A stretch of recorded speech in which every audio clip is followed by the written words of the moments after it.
Hi beautiful people, welcome back to my channel. Hope you guys are doing well. It seems as though Gypsy Rose is working hard to maintain control of her own narrative, but also working very hard, in my opinion, to maintain the good girl image. Let's discuss. I was watching a video by Flawless Nina. If you're interested in keeping up with Gypsy Rose, I highly suggest you subscribe to her channel. I will have all her handles listed in the description box. She is absolutely on top of her game, accurate and a pleasure to watch. Anyways, she made a video showing the text messages she received from Gypsy Rose that reached out to her in mid-March to set a few things straight. But what grabbed my attention was this text message. This is not public knowledge yet, but I have hired an attorney. It's actually my old criminal defense attorney, Mike Stanfield, who owns his own firm now, so he's no longer a public defender, but he's representing me in a restraining order through the courts, so soon she will be served by an officer. The court will be out of Greene County, Missouri, and we are asking the judge to grant me a restraining order against her and for her content to be taken down because her creating conspiracy theories about my case and claiming that she's an expert is working against her. Because although she does have the case files and some medical records, she is using it to twist knowledge into what she wants her conspiracy theories to be. Obtained those documents because back in 2017 she approached my stepmother and father claiming she was a producer who wanted to create a scripted show much like the act 2 years ago, and she produced nothing. She was doing promotion for a show that was not even in production. I began to get very suspicious about her and cut ties with her. She kept my medical records and case files and now using them for her own agenda. So my lawyer is arguing that she's using those documents for unintended purpose and those documents be returned back to me. If I am granted the restraining order and she breaks it, she could be facing jail time. She has caused my family and myself a lot of emotional and mental pain, which we are getting her emotional damages to us. I have nothing to hide. I'm not afraid of anyone speaking on my case as long as they are reading from actual court documents without editing or twisting the knowledge. Now she's actually talking about Fancy Macelli.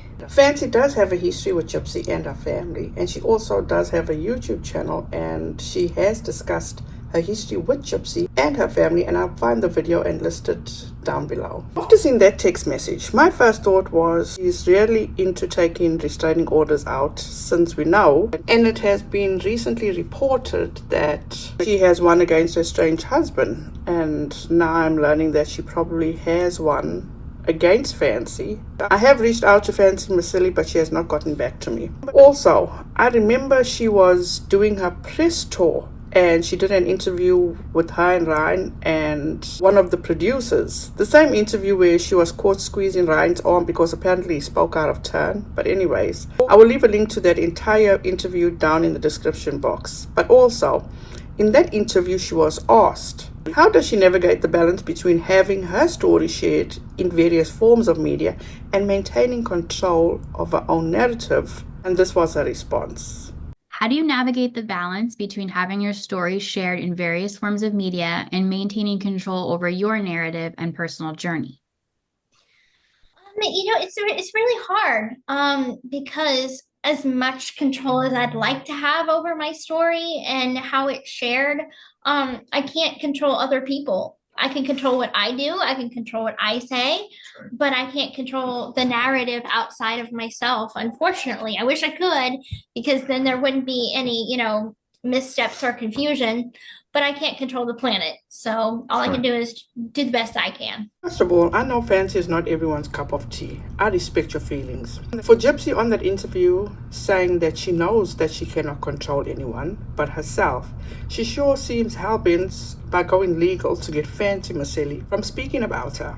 And even her reaching out to Nina to set the record straight. They're entitled to their opinions about her, even if they're on the fence. So why is she so pressed about what they report about her on social media? Is Nina always hitting too close to home with her reporting? Is Fancy onto something that she feels she doesn't want out there? Because honestly, for me, this is coming off on Gypsy's part as very cunning and manipulative. At the end of the day, she should be living her life, embracing every second of being free. Who cares what the public thinks? The public's gonna do what the public does. Look, I think when Gypsy was in prison, she dreamed of being released and living a life of freedom, which anyone would. Yet Gypsy, I think, when she found out she was being released, she mapped out this life she would lead, and unfortunately, when she was released, she was off to the races, and she very quickly got a rude awakening. She was the one that was on TV shows, portraying herself as being so remorseful and humble. Yet in another clip that you would see posted about her, she was bragging on how she was on a high, living her best life, and nobody can take that away from her.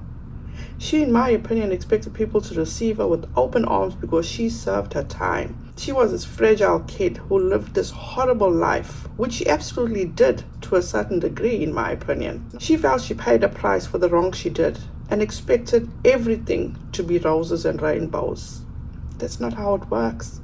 And if you go and watch Nina's video, which I highly suggest you do, Gypsy cannot take accountability for all the stuff that she claims people took her words out of context or they misinterpreted what she meant. No, she blames it all on Lifetime and the producers. Basically, they threw her to the wolves, is what I took away from that. I have listened to a lot of interviews from her and people that are close to her, and along the way, all these people, including Gypsy, have said a lot of things that they thought the public needed to hear. Now, their actions and words are totally different. Including her stepmom Christy, who was on these YouTube streets turning creators against each other, and come to find out too, she also went after Nina. I told you guys, you have to go and check out Nina's channel. When Gypsy first came out of prison and Christy, the stepmom, was doing an interview with Ashley Banfield, and she said that Gypsy wanted to be an influencer, but she said that so quietly, like she realized she wasn't supposed to say that. Has she got sort of a career path planned ahead? Yes, she does. The day she got out, she told me she didn't realize how big the story was. And I was like, well, no, you've been sheltered. But she definitely wants to use this to be an advocate, to be an influencer, to help, kids that have been in this situation, to be an advocate, to be an influencer. And where did Gypsy get the idea to be involved with all these influencers in this capacity? Because I don't think a person who claims to really care about someone in Gypsy's situation would have exposed her to all these influencers. And Christy is friends, close acquaintances to quite a few influencers. So, in my opinion, all she's trying to do is spin her own narrative. We're closing this video. Gypsy, as she claimed in her text, said that after her Lifetime docuseries that she wants to go totally private. I personally think it's too late for that. The best thing Gypsy can do is just lay low, live her life for herself, get the help she needs, do what she needs to do to find out who she is. And at the end of the day, time will tell. She got to realize that she's not famous, she is infamous. Thank you guys so much for watching. Don't forget, all the channels will be listed down in the description box. Let me know what you guys think about this. Have a wonderful rest of your day and week. Please be safe out there, be kind to one another, and don't forget, make good memories. Bye guys.